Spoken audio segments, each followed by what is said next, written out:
민노당을 지지하는 세력이 한 30%에서 40%까지 됐습니다.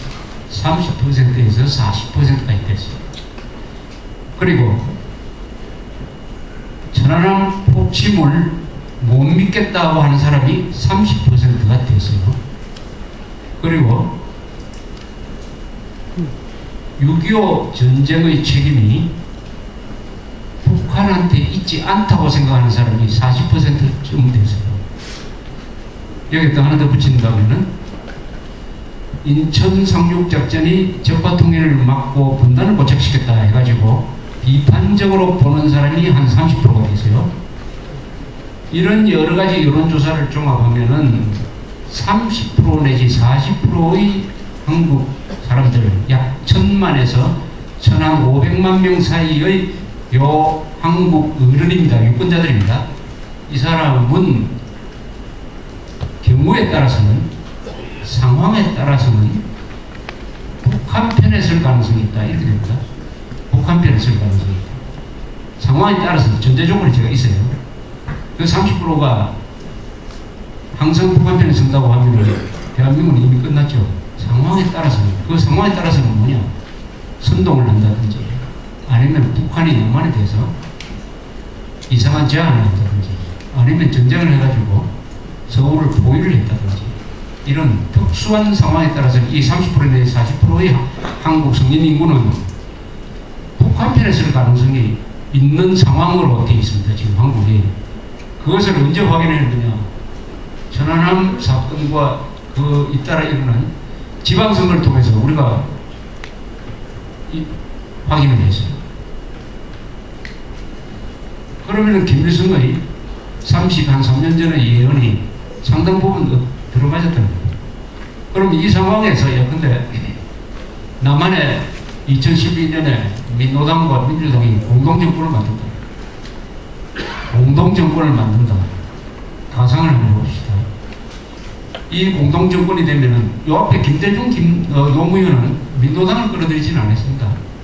이 민노당, 북한의 대남 적화 공작에 동조하고 있는 이 민노당과 손을 잡고, 근데 민노당 출신이 국정원장도 되고 행정안전부 장관도 되고 때에 따라서는 국방장관도 되는 요런 상황에서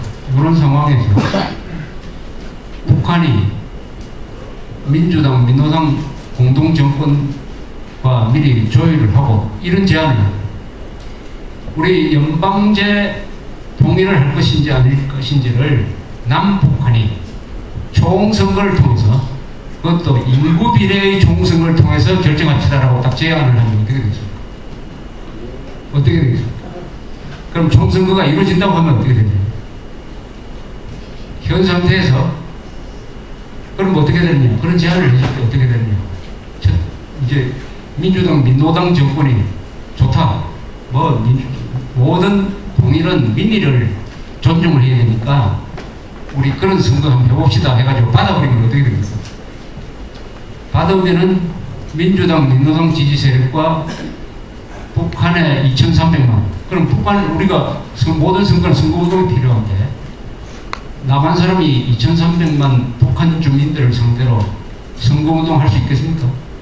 자유로운 선거운동 할 수 있겠습니까? 아마 북한은 이렇게 할 거예요. 좋다고 남한에서 여기 선거운동 마음대로 하세요 해가지고 개방한다고 칩시다. 그러면은 한나라당 국회의원이 북한에 올라와가지고 김정일 정권을 민족 반핵 정권으로 규탄하는 그런 선거운동을 할 수 있겠습니까? 한다 한들 그 말을 믿고 북한 사람들이 한나라당 찍어주겠습니까? 그럼 어떻게 되느냐? 2대1로 연방제 통일 방안이 가결될 겁니다. 가결될 거예요. 그게 우리 생각할 수 있는 최악의 시나리오예요. 최악의 시나리오. 그러지 않고 민주당, 민노당이 북한이 그런 제안을 해도 북한이 민주화가 된 다음에 북한이 복수정당제를 가지고 있고 북한의 언론 자유가 있고 북한의 선거의 자유가 있고 사유재산 자유가 보장된 다음에 선거합시다 라고 하면은 그때는 위기를 우리가 면할 수가 있어요. 만약 선거를 받아가지고 그러면 2대1로 연방제를 선언한다 하면은 어떻게 되겠느냐. 그럼 그때 애국 시민들이 가만히 있겠느냐. 더구나 국군이 가만히 있겠느냐. 연방제 통일방안이라는 것은 그때 김정일이가 살아있다면은 우리나라 대한민국 군대가 김정일을 최고 사령관으로 모시는 것을 의미하는 것인데 그것을 우리 군대가 참을 수 있겠느냐. 더구나 헌법에 명백하게 위반되는데 그럼 애국 시민들과 국군이 손을 잡고 거기에 반대하고 나선다 하면은 그 다음 단계는 뭐냐. 한반도는 내전으로 들어간다. 내전 상태가 된다. 노조는 또 군대와 반대하는 입장에 설 것이다. 옛날 같으면은 군인들이 나서면 일단 상황을 잡는 것이 보통이었지만은 이제는 노조가 있다. 노조라는 또 다른 강력한 조직된 세력이 있다. 군대가 나왔을 때 과연 상황을 통제할 수 있겠느냐 하는 것은 미지수예요. 미지수. 그러나 오늘날 대한민국의 상황은 그쪽으로 갈 수도 있는 그런 아주 위기적인 구조를 앓고 있다. 이 구조화된 문제다. 구조화된 문제라는 것은 어떤 것을 이야기를 하느냐 하면은 그 문제가 쉽사리 해결되지 않는다는 것을 이야기를 합니다. 구조화된 거죠. 이 만성병이죠.